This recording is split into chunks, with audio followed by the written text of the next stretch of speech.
Saudi আরবে আপনি প্রথম যেদিন আসছিলেন সেদিনকে আপনি যেমন ঋণ ছিলেন, আপনি 4 বছর পরেও আপনি তেমনই ঋণ থাকবেন যদি আপনার লাইফে এই একটা জিনিস যদি না আসে। সেটা হচ্ছে যে আপনি যদি প্রতি মাসে যদি আপনি সেভিং না করেন কমপক্ষে 200 রিয়াল, আপনি প্রতি মাসে কমপক্ষে 200 রিয়াল করে আপনি যদি সেভিং করেন, তাহলে আপনার দেখেন 4 বছরে আপনার কিন্তু 10,000 রিয়াল আপনার কাছে জমা হচ্ছে এবং এই 10,000 রিয়াল আপনাকে একটা বিজনেস করার জন্য সহযোগিতা করতে পারে।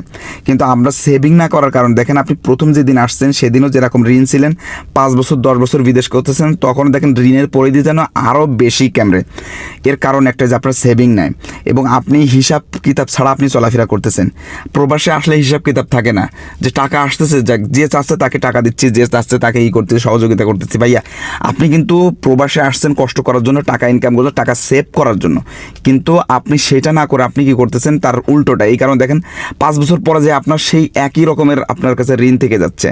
এজন্য বলবো যে প্রতি মাসে সেভিং করেন। সেভিংটা প্রবাসীর জন্য খুবই জরুরি।